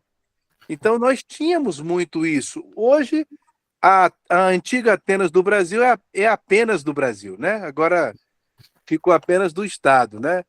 Graças a Deus temos aí figuras como Rossini, como Ana, que também é uma figura que lê muito, né, Elvan? E quando vem a pergunta, Elvan, eu me arvoro do direito de dizer, quando você trouxe na sua fala a questão da falsificação, né, da questão do perito e tal, da comprovação, a Ana trilhou esse caminho, Elvan. Ela contratou um perito profissional, conhecido lá do TCU, lá de São Paulo, um perito famosíssimo, que fez um estudo grafotécnico e comprovou que a assinatura do pai naquele famoso documento que depois sumiu, né? Quer dizer, é uma coisa também muito linda, né, professor? Chegar na hora do juiz dizer, eu perdi. É lindo isso, eu acho lúdico, eu acho meigo, é uma coisa cuti-cuti, né? Bonitinho, eu acho, né? Assim, bolinha de gude, né? Ah, eu perdi. Então, aí o que acontece, Elvan? Ela contratou e aí não aceitaram. E aí depois, ela pode contar isso com mais propriedade, né? Aí depois, sabe o que acontece, Elvan? O magistrado, ou alguém daí do judiciário, indica um grande perito. Mas assim, eu acho que deve ter 1,95 m, né? Esse grande perito, porque recém-formado em direito e fez um curso fantástico por correspondência, né? Fez um curso por EAD e tornou um perito. E como se não bastasse, Elvan, assim, essa quase comédia pastelão, eles conseguem. O perito não devolve os documentos originais para Ana. Ela ficou sem os documentos e fica pedindo para o juiz e, estranhamente, não cobra da maneira devida e os prazos não vêm. Cadê os documentos? Mas o perito, com certeza, que é uma figura muito, né, enfim, 1,95 m, ele deve realmente ter, né, guardado assim em um cofre em Marte. E aí é muito difícil, tá esperando o próximo foguete, né, que o nosso querido Elon Musk vai mandar lá para Marte, e de repente eles vão conseguir ter acesso aos documentos. Então, tirando toda a minha ironia, Ana, você pode falar sobre isso, que eu acho que é uma coisa curiosa para vocês saberem, porque é um absurdo. É verdade, Ana. A palavra é tua, doutora a internet. Eu conheci na época que eu trabalhei na CPI do orçamento. Ele Sim. justo fazia um trabalho com aqueles cheques de PC Farias, né? E então eu conheci por lá, né? Eu trabalhava na subcomissão do senador Bisol, né? Porque o presidente da comissão era Jarbas, senador Jarbas, que acho que faleceu há muito tempo. Então, quando eu passei por essa história, eu resolvi, então, foi até o INCRA que me orientou. Ana, essa assinatura aqui nunca foi do seu pai, que foi uma escritura forjada que eles fizeram no cartório, Erivan, que era assim, eles botavam uma superposição de papéis, assim, tipo assim, uma coisa aconteceu aqui, outra acolá, e ficava um documento muito estranho. Aí eu levei para o superintendente, que na época era amigo meu, e ele disse assim, que documento é esse, Ana? Você não está vendo que a assinatura que poderia ser do seu pai está do lado esquerdo? Ele não está centrado, ele está do lado esquerdo. Então, é uma máquina que os caras conseguem para falsificar documentos.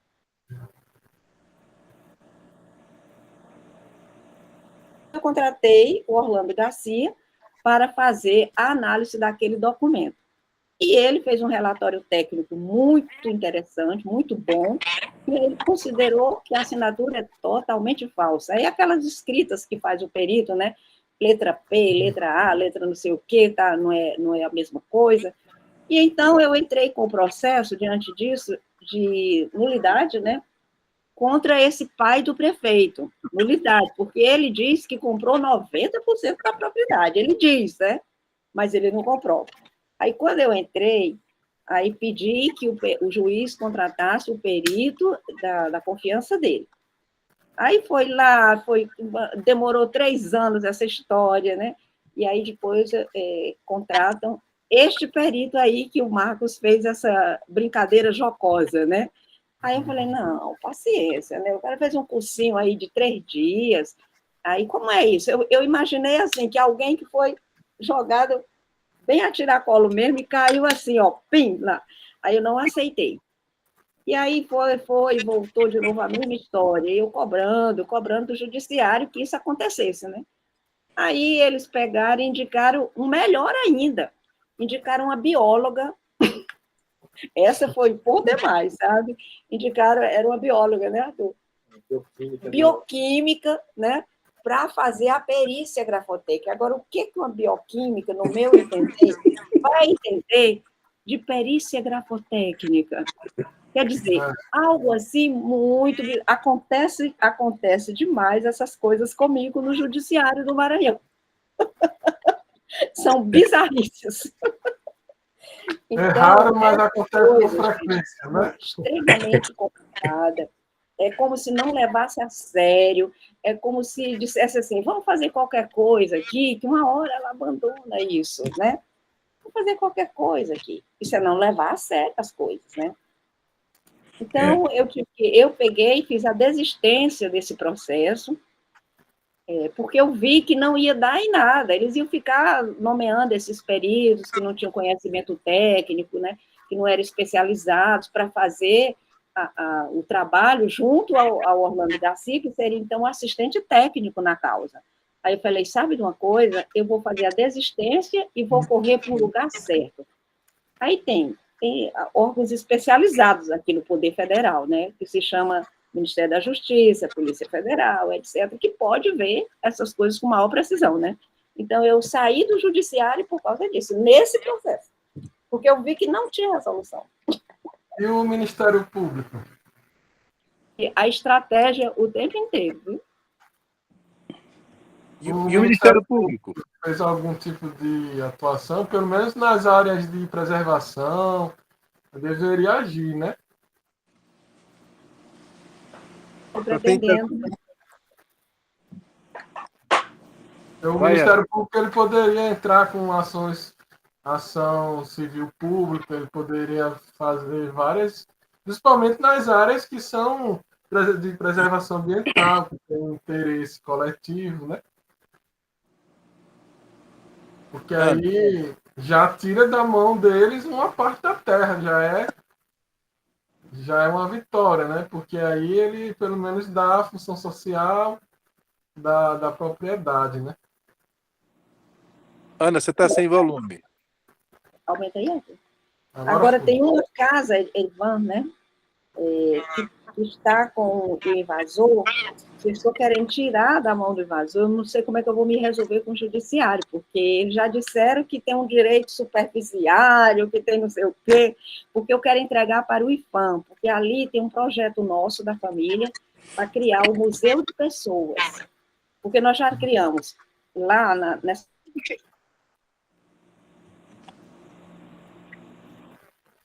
Reis uma biblioteca para a comunidade, né? E agora eu estou querendo pegar essa casa e tombar, eu já estou em conversa, já estou em conversa com o IFAM, né? E tombar para que nós possamos fazer lá o Museu de Pessoas, que é exatamente essa história, para poder a população se sentir mais no pertencimento, né? Então, não perder a memória. Eu quero entregar essa casa, eu não sei como é que eu vou fazer para entregar isso para o IFAM, para fazer o tombamento a questão da memória é um patrimônio, né? Não só da memória da família, mas a memória da Coletividade, história comunidade. da comunidade. E isso é um patrimônio que o Ministério Público tem obrigação de tutelar. Então, o Ministério Público pode ser um grande aliado seu. Inclusive, atualmente, algumas atuações do Ministério Público é possível fazer tipo uma espécie de recurso para o Conselho do Ministério Público, que é mais ou menos como se fosse uma apelação para os desembargadores, né? Aí, se no caso promotor, existem algumas hipóteses que você pode entrar com uma representação para que seja reavaliada a atuação do promotor por um colégio de procuradores. Isso é bem interessante. É verdade. É verdade. É verdade. Agora, Ana e Marcos, houve o lançamento do livro em Brasília. Nós estamos lavrando um tento com esta live, que logo mais estará disponibilizada no YouTube. Eu pergunto a ambos se vocês têm já uma agenda para multiplicação de lançamentos no Brasil, que envolva também o Maranhão, convites para novos debates, uma forma, afinal, de fazer do livro um instrumento de luta que difunda essa questão, que é pessoal, que é familiar, que é comunitária, mas é também de todos aqueles que têm sofrido violência na terra, no Brasil, muitas vezes, como neste caso, com a chancela do poder do Estado, que é uma total subversão da ordem pública, né? Professor, já alguns convites, já lhe antecipo que, infelizmente, nós não temos como fazer o lançamento do livro no estado do Maranhão por questões de segurança da Ana. Eu temo muito que, ao irmos ao Maranhão, eles possam tentar atentar contra a vida dela. Eu estou muito preocupado em relação a isso. Não é nenhuma novidade o que acontece. Eu vou citar para vocês um caso que vocês conhecem bem, que foi, já que a Ana citou o CPI, eu tive a oportunidade de entrevistar um padre que foi o presidente da CPI da grilagem, um deputado de Pernambuco, eu vou me lembrar o nome dele, que eu entrevistei. E todas as testemunhas que entregaram os nomes dos mandantes lá do Nordeste, né? Dizer prefeitos, etc, etc, etc. Todas as testemunhas morreram. Todas foram assassinadas. Quando eu fui entrevistar esse padre, que é deputado, é um deputado do PT, me marcou muito, porque eu fui ao gabinete dele, não tinha almoçado, estava bem cansado, já tinha uma certa idade. Luiz Couto, lembrei. E aí ele sentei do lado dele, perguntei, padre, como foi, deputado? E ele falou, eu entreguei o relatório para todo mundo, não deu em nada. Eu entreguei para o presidente Lula, não deu em nada. Eu entreguei para os ministros do Supremo, não deu em nada. A única coisa que aconteceu foi que mataram todas as testemunhas. E chegou ao meu conhecimento da Polícia Federal que o próximo da lista sou eu. E aí eu disse para ele, e aí, padre, valeu a pena? Eu me arrepio de dizer isso. Ele disse, meu filho, eu venho de uma família de pessoas da rua, do campo, que nada tinham. E a única forma que meu pai achou para eu comer foi me colocar num seminário. Eu fui estudar para comer. Eu me tornei padre inicialmente por questões alimentares. Eu passei por isso tudo a vida inteira. Eu vi essas coisas acontecendo. Eu vi familiares sendo mortos. Mas eu não cheguei aqui à toa. Então, se eu tiver que morrer defendendo aquilo que eu acredito, eu não quero morrer, é claro. Mas o que há de se fazer? Se eu tivesse que fazer tudo novamente, eu faria, porque eu estou fazendo o meu papel. Se não deu em nada, não foi por minha culpa. Se eu tiver que me sentir como aquele colibri que tenta apagar o incêndio, eu vou tentar apagar o incêndio. Então, eu saí muito impactado com aquela entrevista. Faço questão até de procurar, Rocinho, te mandar depois essa entrevista. Me manda, por favor. Ele continua vivo, graças a Deus ele continua vivo.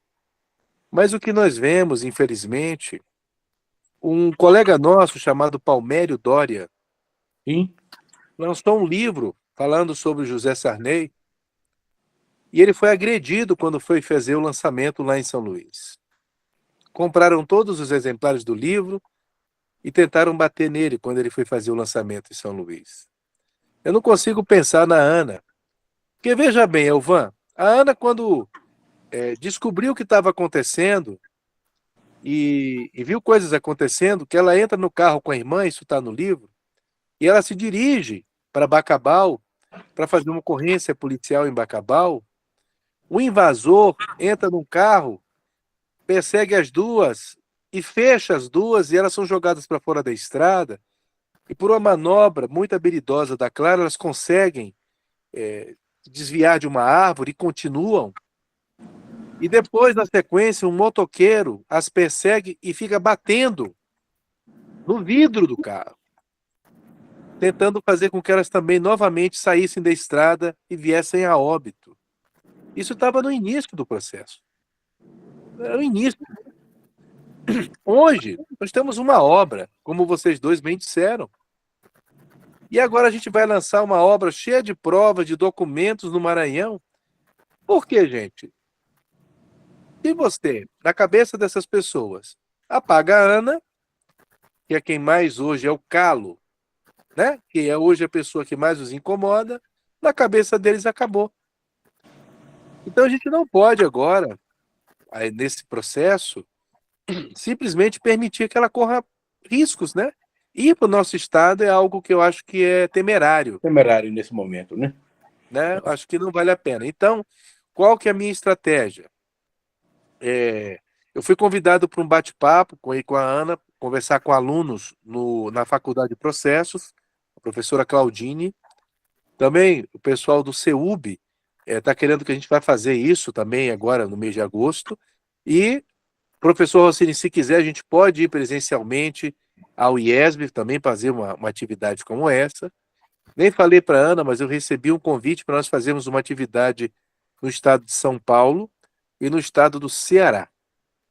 Então, há essa possibilidade de nós fazermos esses lançamentos nesses outros lugares, mas, infelizmente, não vai ter como fazer no estado do Maranhão.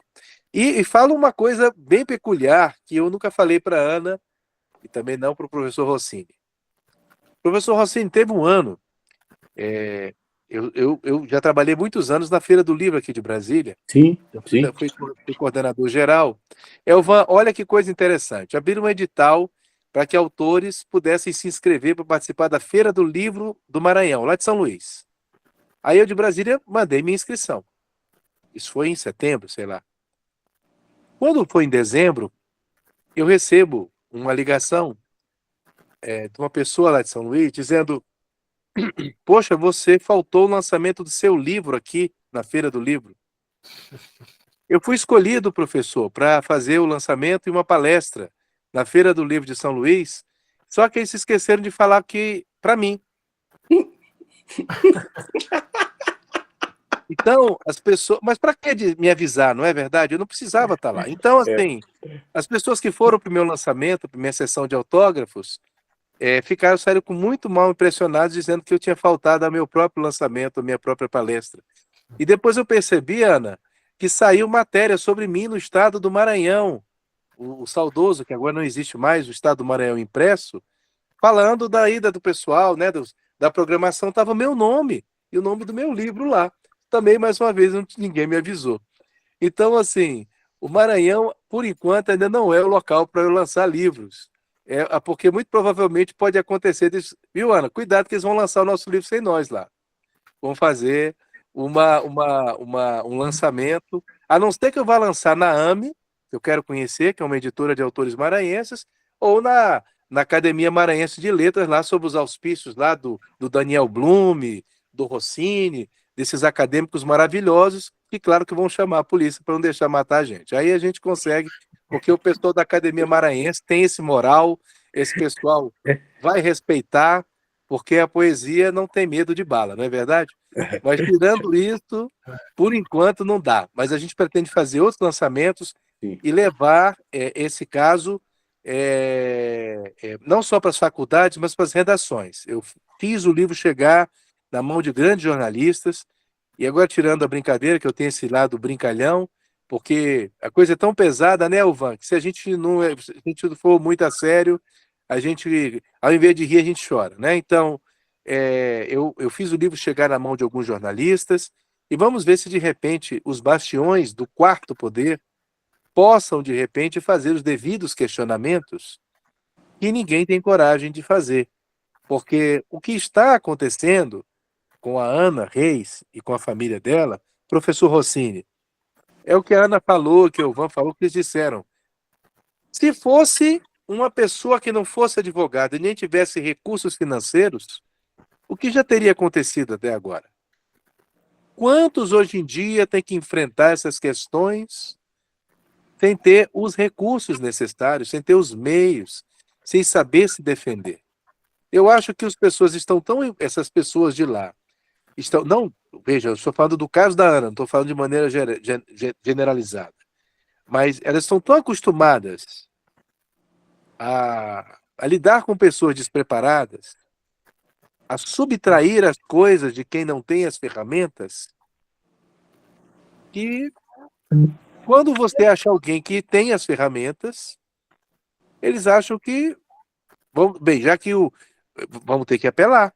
Então, vamos apelar de todas as formas possíveis e imagináveis. E, Elvan, você falou de casos aí de envolvimento de cartórios. Ana, se o professor me permitir, Ana, conte o que aconteceu com o cartório. Vejam bem o que ela vai contar, professor. A mulher do cartório de Bom Lugar rasgou o documento. Rasgou na frente dela. Pediu o documento da Ana e rasgou. E fez outro. E outro com uma anotação, e essa anotação a mais foi que gerou todo esse problema. Você acredita nisso? Isso tem que ser filmado e colocado no YouTube, né? Muito apropriada, porque, inclusive, ele sabe de um fluxograma muito bom que está andando aí pelas entidades, né, que estão investigando. Esse é um trabalho que cada vez mais que ele anda aí para ser investigado, cada vez mais eu tenho que ficar um pouquinho aquietada, né, professor Rossini, aqui. Esse fluxograma, ele faz a passada toda do crime. Ele viu, não é? Fala um pouco, Marcos, o que você achou desse trabalho que eu fiz com o Arthur. Isso foi fantástico, porque ela pega e monta um fluxograma em que ela bota assim: acontece isso, prova 1, acontece aquilo, prova 2. E ela vai fazendo um fluxograma com as setinhas montando para você entender em que pé que essas coisas acontecem. E essa coisa dos cartórios é um negócio absurda. Olha, nós já tivemos casos de cartórios aqui em Brasília, não faz muito tempo, de falsificação. Então, isso aconteceu também no caso da Ana. E tem uma hora que o juiz pede para que o cartório responda, se aquele documento é verdadeiro e o cartório se cala, não responde. Então, coisas assim que a gente fica sem respostas. E apesar da não resposta, o magistrado, apesar da não resposta, sentencia a Ana. Incrível, né? Eu tenho um primo que vive no Maranhão, Marcos, que há pelo menos um quarto de século ele funciona como tabelião substituto, porque a regra é a intervenção dos cartórios do interior do Maranhão. E ele vive de município em município como tabelião substituto, porque a cultura estabelecida e cristalizada é a da utilização do cartório para crimes de terras. Né? É um absurdo isso. Absurdo. A Ana Absurdo. vem passando por isso e como é que nós, cidadãos comuns, passamos por isso? Né? Nós estamos em Brasília e nós vivemos num local em que as coisas funcionam. A gente acaba ficando mal acostumado. Quando você vai para esses lugares que você vê essas questões, assim, me lembra muito a época do Odorico Paraguaçu, né? Assim, seria cômico se não fosse trágico, né? É verdade. Ana e Marcos, eu creio que a melhor contribuição que eu posso, em perspectiva, dar nesse momento para essa causa, que a todos nós sensibiliza profundamente, para além desta live que eu já considero histórica, né? Nós temos um espaço acadêmico de colocação de um drama dessa natureza que pisoteia os direitos humanos, né? É a de buscar publicar uma síntese do livro e numa revista eletrônica de Portugal, a que eu tenho acesso. Dia 1º de cada mês, essa revista é publicada. Eu teria que receber de vocês uma síntese do livro, no máximo, até dia 20 deste mês, mais 10 dias, porque 23 encerram-se as colaborações. Se for possível que essa síntese me chegue em 5 dias, é melhor, porque a gente busca disputar espaço na edição de 1º de agosto. Perfeito. Tá certo? Tá? Muito grato, professor. Não, com toda alegria. E eu passo a palavra aos dois para as manifestações finais. Tá? Eu vou. Um dia eu fiz isso com uma moça que ela é feminista, e eu também sou feminista, e eu disse que eu ia lhe dar rosas, ela disse que ia me furar com os espinhos. Que é coisa de rosa, dar rosa era uma coisa de machista. Então, assim, apesar do risco de ser furado, eu passo para as damas primeiro, eu sou dessa época, para as considerações finais da Ana e depois eu falo. Como é que eu vou falar com uma bela maranhense dessa na minha frente? Não tem como. Precedência é feminina. Bom, as minhas considerações, eu quero me despedir aqui, agradecendo a todos e falando que eu me sinto muito agraciada quando eu vejo a sensibilidade das pessoas aqui de entender essa história, né? E agradeço ao professor Rossini por essa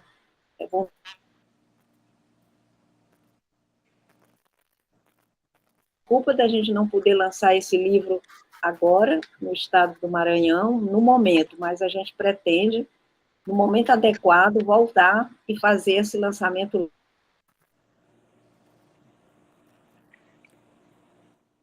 Será um momento onde todas as pessoas compreenderam, na realidade, tudo o que está acontecendo, para sentir que não é o lado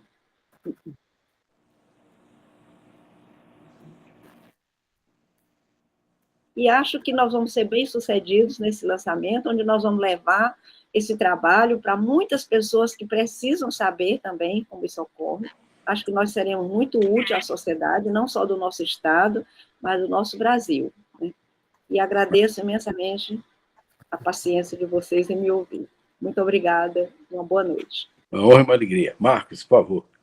Eu finalizo só dizendo que para mim a coisa mais bonita de tudo isso, além da receptividade de vocês, é ver que a Ana está respondendo a isso não com a vingança. Ela, ao montar um instituto, ao montar uma biblioteca, ao querer registrar a memória dos antigos, dos pioneiros cidadãos que por lá passaram, assim como os pais, ela mostra uma grandeza de espírito. E eu acho que é isso que nos move, não é, Elvan e Rossini, todos aqui presentes. E apesar de todas as dificuldades, não podemos deixar a barbárie vencer. Precisamos sempre levantar a cabeça e ter coragem, como dizia o nosso queridíssimo Guimarães Rosa. A vida precisa de coragem. Então, estamos aqui corajosamente mostrando uma realidade dura, mas que não quer dizer que todos os membros do judiciário assim o são, porque a gente sabe que não. Não podemos dizer que o Maranhão é ruim ou é isso ou aquilo, porque também sabemos que não podemos colocar essa pecha no Estado. Tem pessoas maravilhosas lá.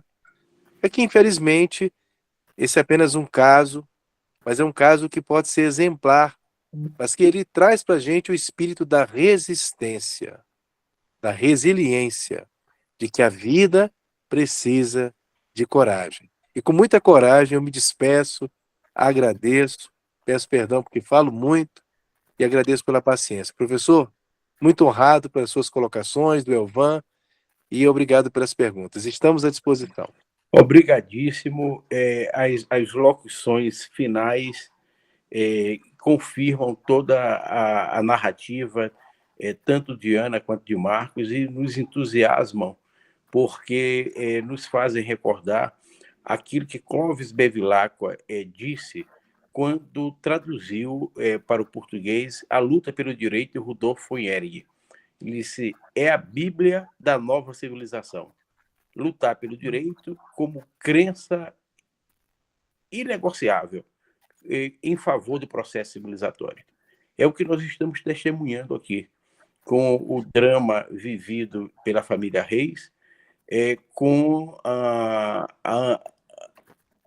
amplificação deste drama por meio da escrita de Marcos Linhares, fazendo com que o livro seja mais um instrumento de luta em favor do processo civilizatório, que há de resgatar, Ana, a ti e a todos os teus, aos presentes e aos que se foram, o bom direito.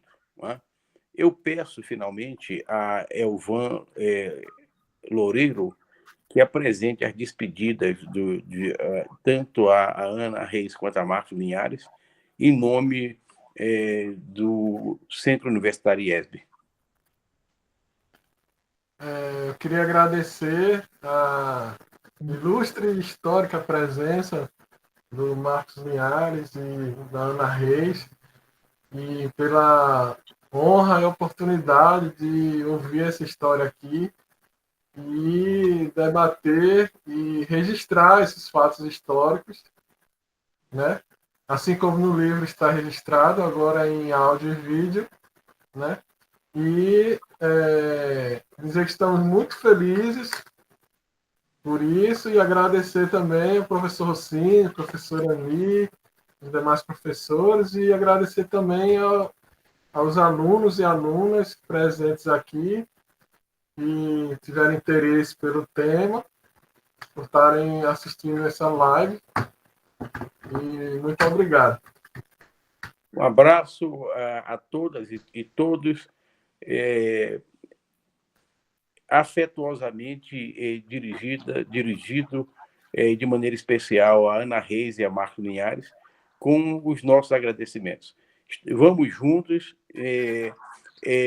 nós, com os nossos propósitos, constituímos, porque a força moral é nossa, um muro contra a barbárie. Né? Tá? Vamos juntos. Tá? Forte abraço, boa noite. Boa noite. Obrigado. Boa noite. Obrigado.